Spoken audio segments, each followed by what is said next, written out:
Busca a Escritura, Santa Escritura, busca teu mestre dia a dia, busca aprender a doce história e bênçãos que ela te anuncia. Vai, indaga ao Rei, ordena, pede ao Senhor a salvação. Bate hoje a porta em graça plena. A literal perdão. Busca a Escritura, Santa Escritura, busca trilhar a régia via que te conduz para a cidade que o grande livro te anuncia. Vai, indaga ao Rei, ordena, pede ao Senhor a salvação. Bate hoje a porta em graça plena. A literal perdão.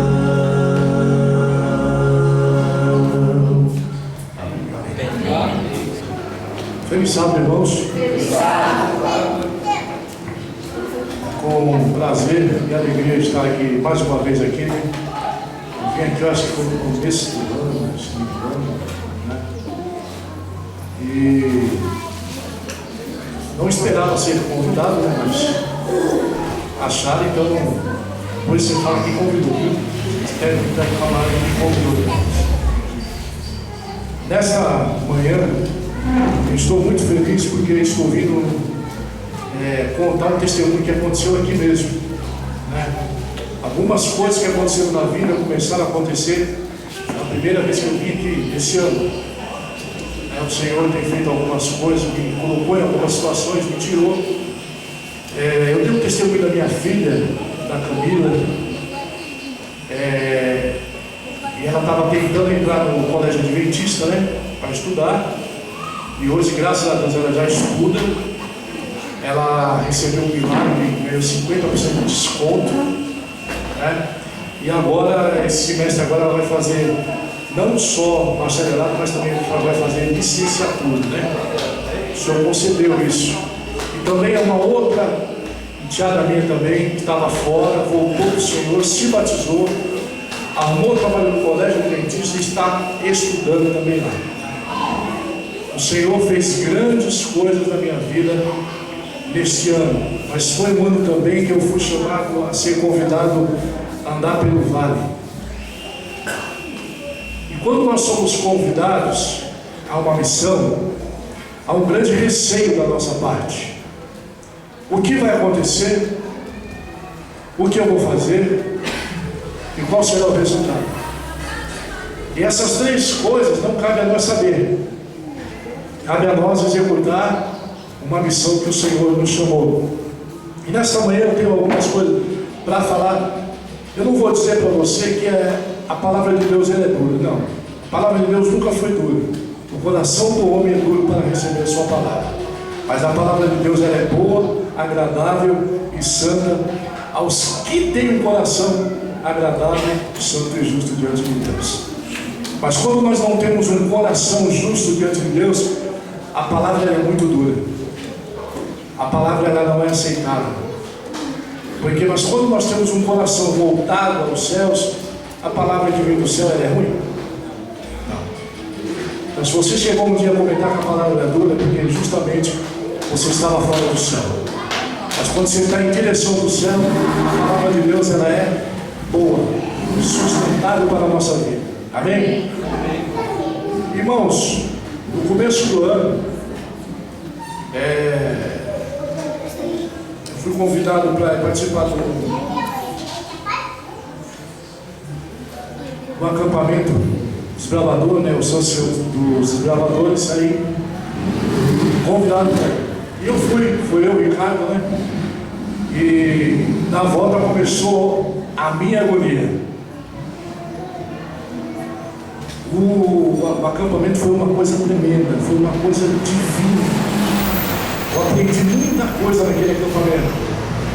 E na volta aconteceu um acidente e o motor do carro fundiu. Fiquei sem um carro e dívidas, né, Ricardo?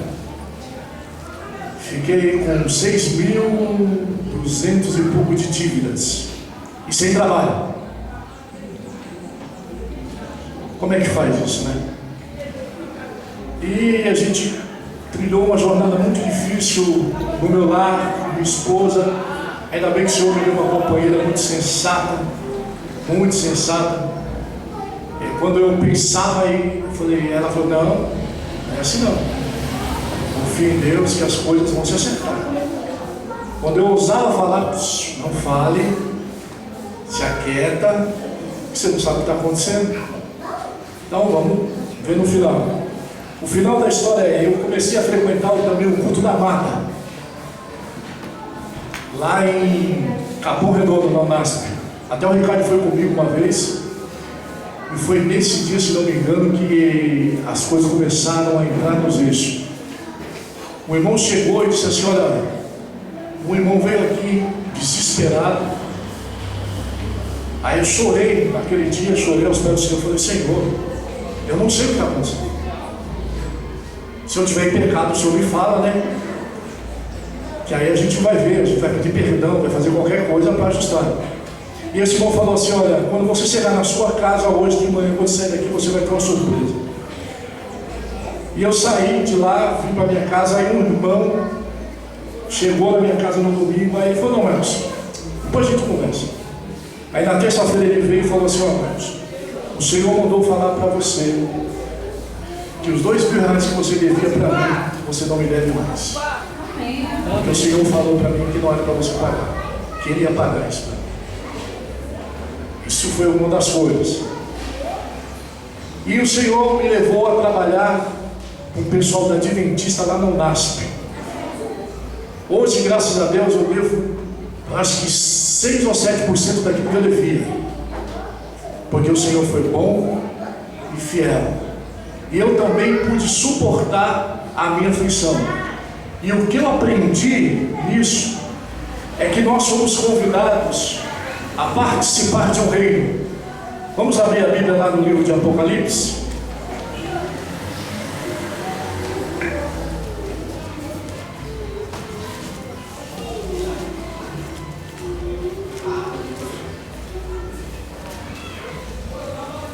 Apocalipse 19, verso 9.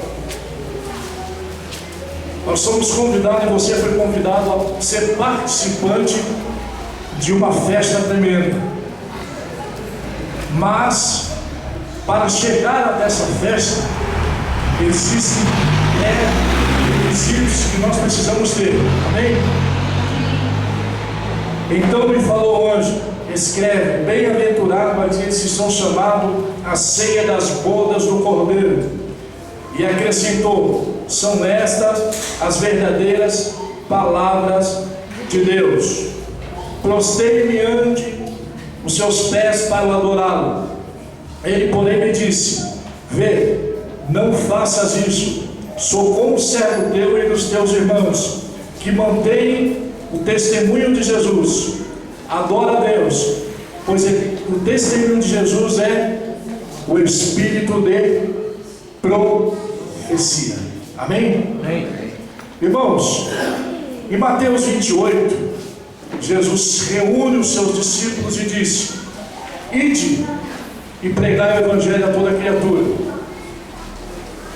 Em meu nome expulsarão demônios, falarão novas línguas, eis que vos darei poder.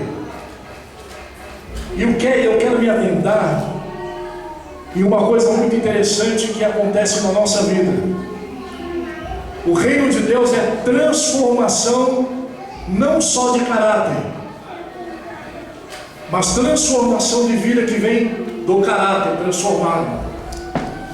Nós somos chamados para sermos representantes de alguém cuja autoridade foi dada por Deus. Eis que o Senhor falou para Josué: é-me dado todo o poder no céu e na terra. E Ele transferiu isso para quem? Para aqueles que são seus e que se porta como seu. Uma coisa muito importante, irmãos, nos últimos dias que a gente está vendo, e a gente tem expressado isso muito, é que o Evangelho hoje, o Evangelho que até a igreja hoje prega, não está transformando pessoas, não está mudando pessoas, porque é Evangelho de autoajuda. O Evangelho de Cristo não é propagação de bênçãos materiais ou de conceito de se sentir bem. O Evangelho que o Senhor Jesus Cristo disse: olha, e conhecereis a verdade, e a verdade vos libertará. Mas por que essa verdade me liberta? Ela me liberta do meu mau humor, ela me liberta da mentira, ela me liberta da vaidade, ela me liberta da minha autossustentação, ela me liberta de mim mesmo e me leva ao conhecimento pleno. É o conhecimento pleno de Cristo Jesus. Essa verdade nos leva. Mas também nós temos que admitir que Jesus falou: olha, vigiai e orai, porque Satanás está furioso, porque resta pouco tempo. Somos chamados para ser servos, e também fomos chamados para quê? Para ser tentados por Satanás. E como eu consigo lidar com essa situação? Eu vim da Assembleia, aprendi coisas, algumas coisas sustento até hoje, porque são verdades que aprendi, outras coisas mais não. Uma coisa que eu aprendi, que sustento até hoje, que aquele que confia em si mesmo é mentiroso, e nele não há verdade nenhuma.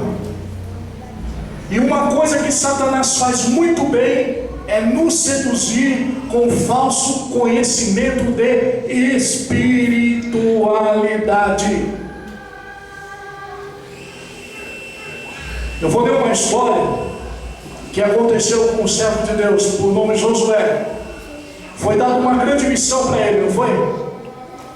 Você vai conduzir esse povo. Antes disso, Moisés morre, e o povo começa a chorar durante um mês, para todo o trânsito de Deus, por causa da morte de Moisés. E o povo chorando. O mais óbvio que ia suceder a Moisés, quem era? Josué. Por que Josué foi escolhido? Tinha princípios. Ele ficou no monte, ele era general, e sobre ele estava o Espírito de sabedoria, ou o Espírito Santo. Então Deus chega para ele e fala assim: olha, levanta-nos, Moisés é morto, pode parar. Vou parar aqui e vou dizer uma coisa para você. Tem coisas que na sua vida você tem que deixar para trás, que não vai adiantar chorar, remoer, porque você vai impedir uma obra que Deus tem na sua vida. Não adianta você chorar o leite derramado, que não vai esse leite ir para a caixinha de novo. Passou. Não adianta ficar remoendo. Quanto mais você remoe, mais você traz a atenção de Satanás para a sua vida. Mas quando você faz que nem Paulo falou, uma coisa fácil, esqueça das coisas que para trás ficam e avance para aquelas que estão sendo preparadas. Por quem? Por Jesus Cristo. E Josué foi convidado para isso. E a primeira missão de Josué foi o quê? enfrentar uma grande fortaleza. Essa fortaleza foi muito bem construída. Em guerra, você vai para a guerra fazer o quê? Você vai para guerrear. Leva-se espada, leva-se tudo. Mas Israel sempre teve o quê? Um diferencial. E qual era esse diferencial? Deus estava com eles. Deus conduzia esse povo. E quando Josué chegou perto e viu toda a fortaleza, e ele preparou a espada, que é comum, preparou a espada, mas antes ele foi fazer o quê? Foi orar. Uma das coisas importantes no reino de Deus, sem oração nada funciona.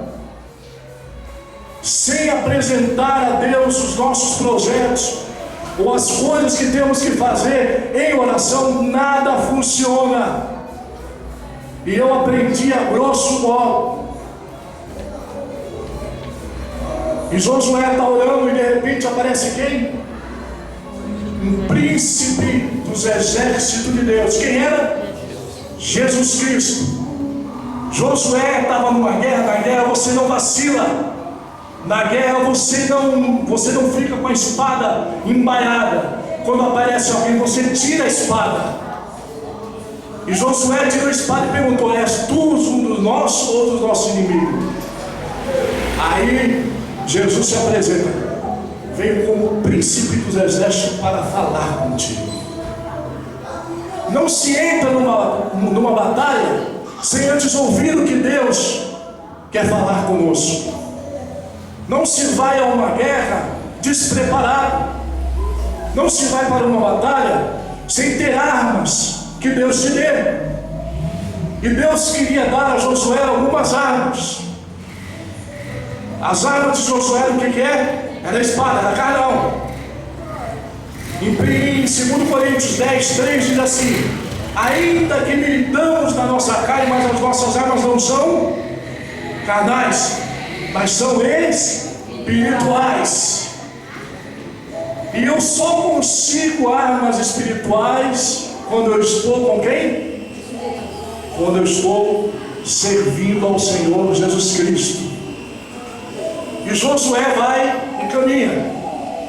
E o anjo falou o quê? Deus falou o quê para ele? Olha, você vai 7 vezes tocar trombeta. E no 7º dia, 7 voltas. Quando você fizer 7 voltas, você vai tocar essa trombeta. E aí o muro vai cair. Era difícil acreditar, não é? É difícil acreditar, não é? É. Mas Deus só se manifesta para aqueles que têm fé. Deus só se manifesta para aqueles que obedecem e creem. Porque o fim e fundamento da fé, o que é? É crer nas coisas que não se vê. Josué foi, deu todo aquele trabalho todo, fez toda aquela volta e caiu-se o muro. O que a gente quer entender sobre isso? Qual é a mensagem desta noite? A mensagem desse dia, irmãos, é que nós temos um inimigo que ele é espiritual. Ele não é carnal. E não se vence o adversário com armas carnais. Se vence o nosso adversário com armas espirituais. Por isso que Deus deu para apóstolos, para profetas, para doutores, mestres e evangelistas. Para quê? Para o quê? Para o aperfeiçoamento dos santos. Então eu tenho que chegar diante de Jesus Cristo e fazer o quê? Eu tenho que buscar a Jesus Cristo, saber sobre essas coisas. E uma das coisas que eu aprendo, quando Jesus começa a andar, ele começa a discipular os seus discípulos. Pedro, o que era? Ele era afoito. Não era afoito, Pedro? Ele era protetor? Era protetor.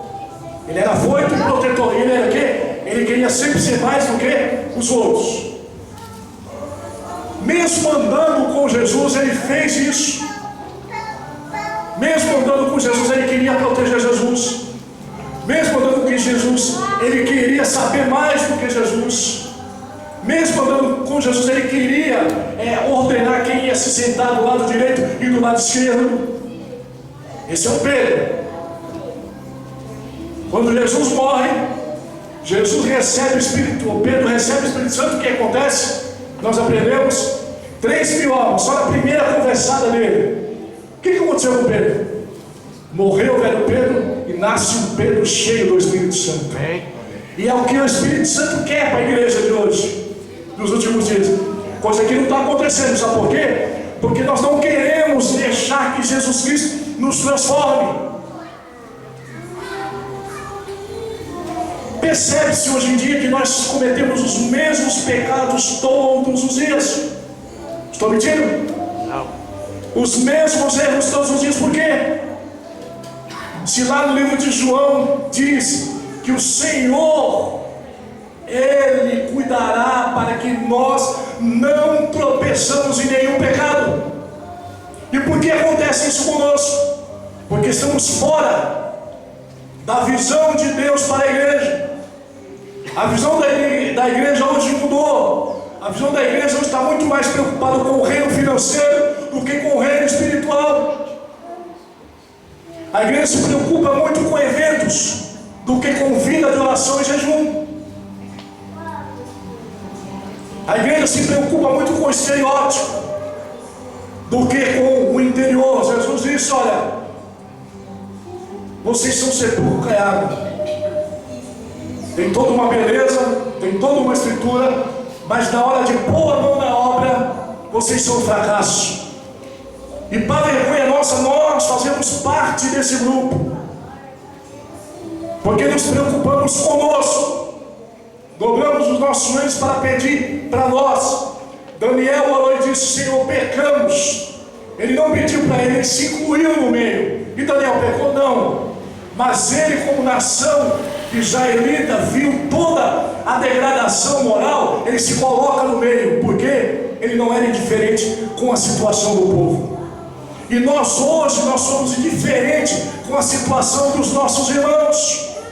Sabe por quê? Porque eu não quero perder tempo com o irmão.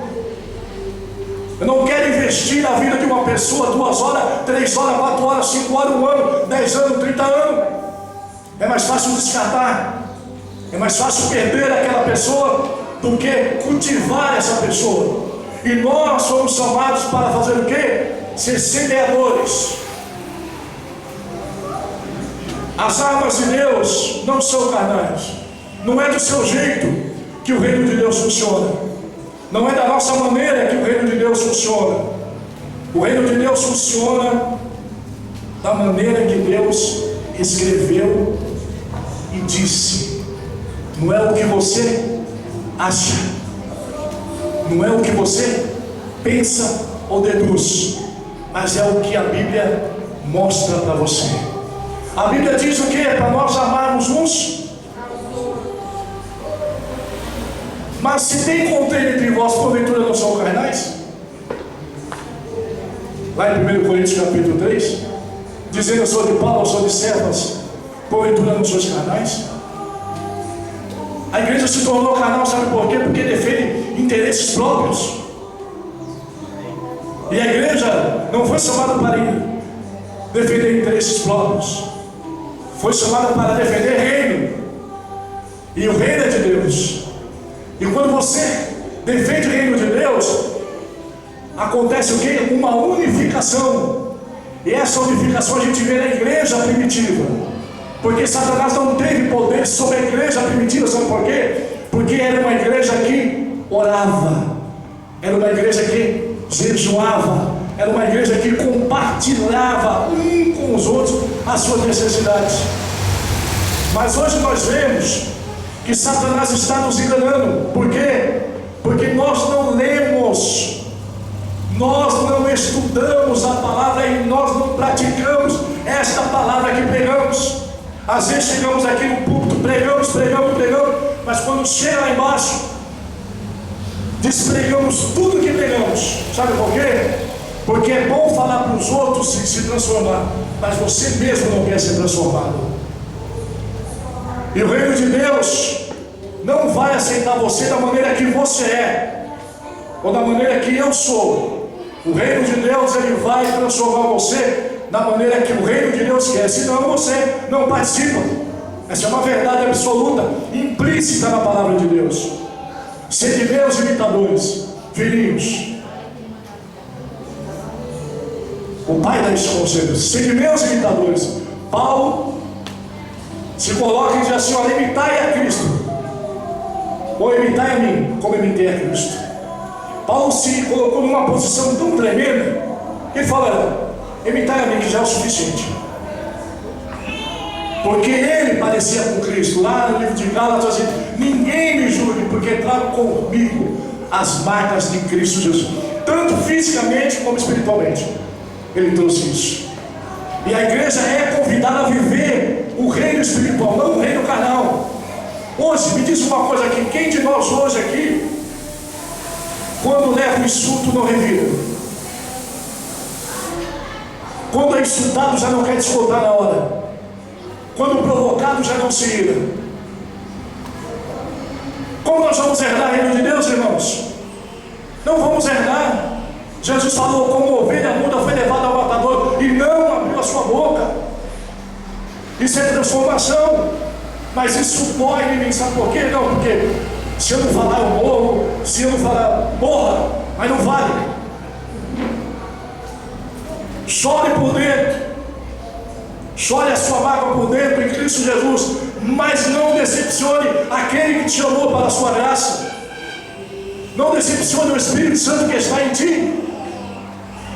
Então Satanás, ele tem seduzido a nós a pecar contra o Mestre, e pecar de uma maneira sutil que parece que nós não conseguimos ver. Conseguimos ver, mas a lei de perdão e misericórdia tem muito mais prevalecido do que a obediência. E mais vale a obediência do que o perdão e a misericórdia, irmãos. Mas que eu estou falando estranho, vou explicar. Em pretexto de perdão e misericórdia se faz os absurdos de pecado que temos. Em pretexto que Deus vai perdoar, em pretexto que Deus é misericordioso, Ele vai suportar os meus pecados. Mas a Bíblia diz que a misericórdia de Deus dura um tempo. E quem vai resistir à sua ira? Então a misericórdia de Deus, você não pode barganhar com a misericórdia de Deus e com o perdão de Deus. Não, eu vou pecar porque eu sei que Deus vai perdoar. Não. O pecado não pode fazer parte da nossa vida, e nem ser um acidente, irmãos. O pecado, ele tem que ser uma coisa exclusiva. Mas se pecarmos, temos um advogado. Você não provocou o pecado, você pecou. Mas tem muita gente provocando o pecado no nosso meio. Sabe por quê? Comendo coisas ilícitas, vendo coisas ilícitas, se infiltrando aonde não se deve infiltrar, em nome de amizades pré-criadas ou procriadas. Aonde Jesus não pode ir, eu vou. Que reino de Deus é esse? Você não foi chamado para entrar no reino teu, você foi chamado para pertencer a Jesus Cristo. Amém. E Jesus Cristo, Ele quer que é? Ele é santo. É possível ser santo nessa terra, irmãos? Amém. Amém? Amém. Sede santos como o Pai, como o vosso Pai é santo. Sede santo. Ele chamou nós para sermos o que? Um povo separado. Santo é separado. Santo não é com uma orelhinha na cabeça e tal, com aquele negócio. Não. Santo é ser separado deste mundo. O que o mundo oferece, a igreja não pode receber. O que o mundo dá para você, você não pode comer. O que o mundo apresenta para você, você não pode se vestir como o mundo. Então hoje nós temos um grande problema no nosso meio. A irmãzinha mais pobre não pode vir para a igreja, que todo mundo olha. E a irmãzinha que tem uma condição melhor não se mistura porque ela não tem tanta condição. Esse é o nosso caráter formado aqui dentro de nós. Mas que o sangue de Jesus Cristo nos purifique, nos limpe dessas coisas, porque essas coisas não vão herdar o reino do céu. Jesus Cristo, a maioria dos milagres de Jesus Cristo foi aonde? Em casas de necessitados e precisados. Não foi em casas de abundância. E nós temos preferência para pessoas que têm capacidade financeira, ou que falam bem. Aquele irmão falou muito tortinho, a gente nem, né? Vou contar um testemunho aqui quando eu estava na Assembleia. O pastor foi convidado para pregar e ele não pôde ir. Aí mandou o diácono lá. O diácono era bem, sabe? Ele não tinha muita vestidura, roupa, altura do evento. E ele chegou, ele foi, o pastor mandou ele estar lá. E chegou lá, o pastor mandou, aí o pastor ficou indignado e ligou para ele. O seu irmão, um evento aqui, tal, como é que você manda esse jumento? Aí o pastor lá falou assim, ó, em cima desse jumento tem Cristo. A aparência não diz quem você é, mas a sua palavra diz quem você é. Amém. A sua obra diz quem você é. A sua vestimenta não. Então Satanás tem nos enganado. Temos andado em caminho que não deveríamos andar. A igreja antigamente sofreu grande perseguição por defender a verdade. Hoje já não passa mais, sabe por quê? Porque não quer defender verdades extremas que vai contra esse mundo. Então Satanás fez o que? Lá no livro da história da redenção, a sua light diz o quê? Que o paganismo entrou na igreja de uma maneira que até os sinceros e verdadeiros, muitos deles foram enganados, com o pretexto de quê? De não ser perseguido. Mas lá no livro da Bíblia que está escrito, diz assim: aqueles que querem viver piedosamente com Cristo sofrerão grandes perseguições. Por quê? Por defender verdades extremas. Então a igreja de Deus não foi chamada para viver uma acomodação. A igreja de Deus foi chamada para quê? Tem de grande gozo quando por amor de mim sofrer toda a aflição, porque eu sofri. Jesus Cristo sofreu, e nós queremos o quê? Boa vida. É o que nós procuramos, sempre ter boa vida, nem que isso custe princípios primordiais de salvação da nossa vida. E isso é um perigo, porque você não vai entrar nas bodas do Cordeiro. Eu não vou entrar dessa maneira. Então o Espírito diz expressamente, 2 Coríntios capítulo 11: oxalá me suportasse, porque estou zeloso de vós, para vos apresentar como uma virgem, a saber, o marido Cristo.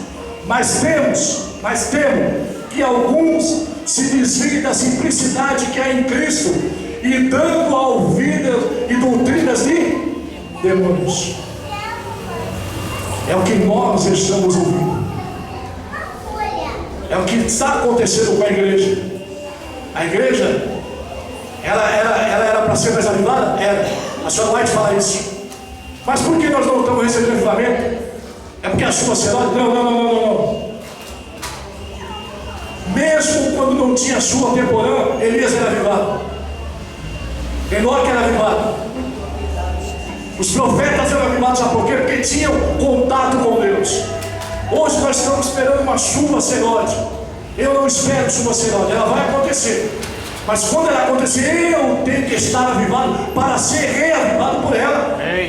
Se eu não estiver avivado, essa chuva serode ela vai vir e eu nem vou saber o que é isso, que nem a irmã disse lá.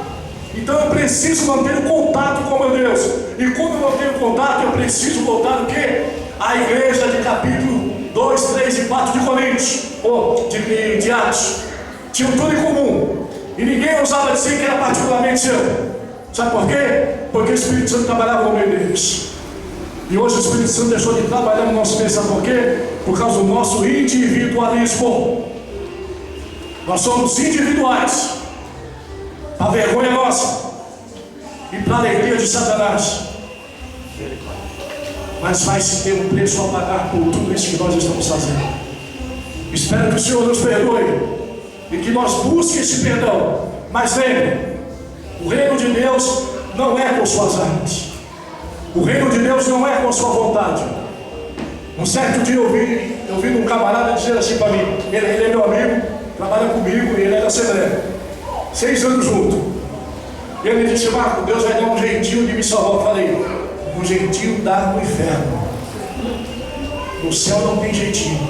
Ou você entra pela porta, ou você não entra. E a porta é Jesus Cristo. E Jesus Cristo disse assim: examinai as Escrituras. ter cuidados nela, porque são elas que testificam de mim, e são elas que vão dar vida eterna. E lá no livro do Apocalipse nós vemos o quê? Que o testemunho de Jesus Cristo, que é o Espírito dele.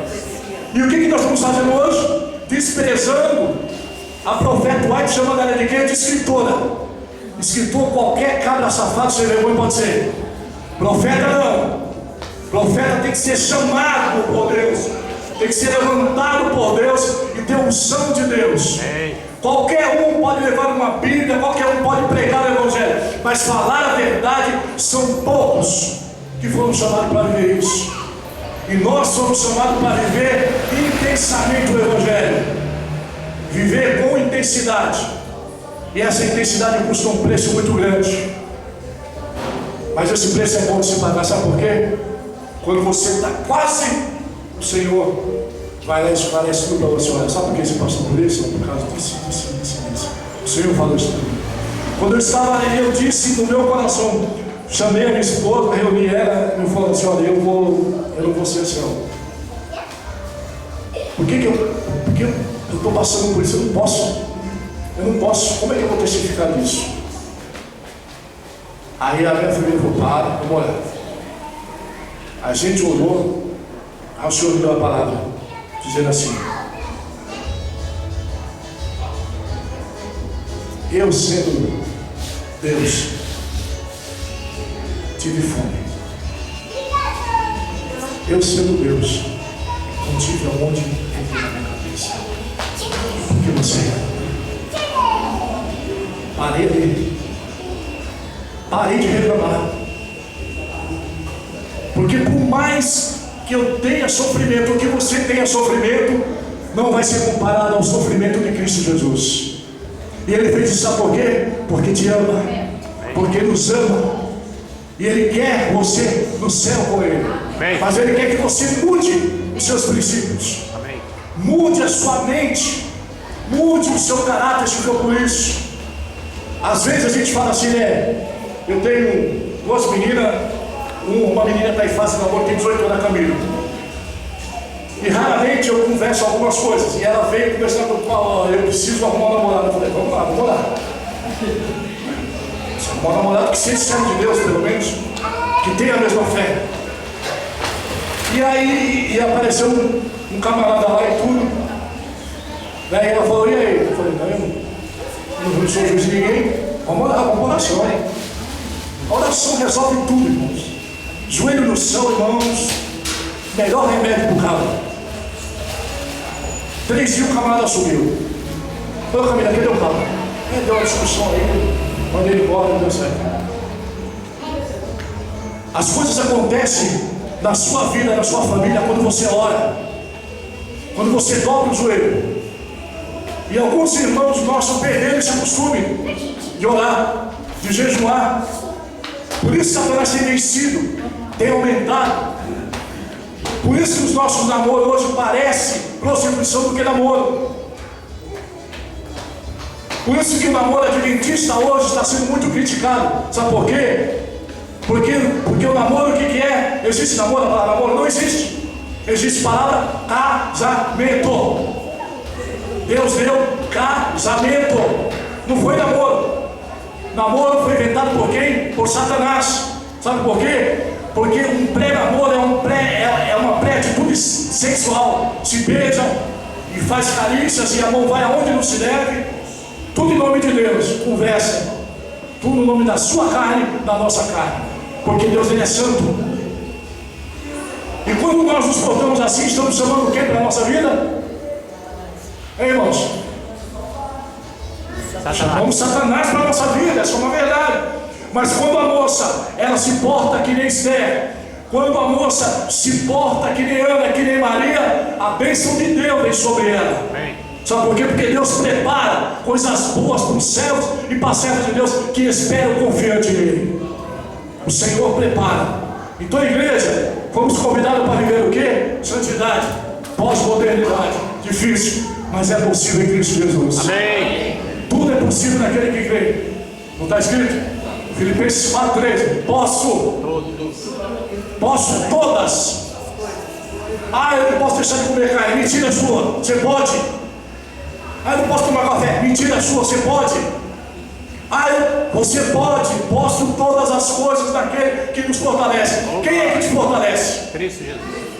Então, se você não está em Cristo, é por isso que você é débil.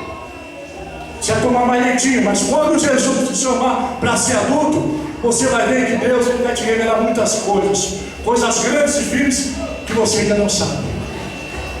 Então está na hora da igreja crescer, está na hora da igreja caminhar como adulto, não como menino aí buchudo. Sabe o que é menino buchudo lá no norte? Pode falar aí.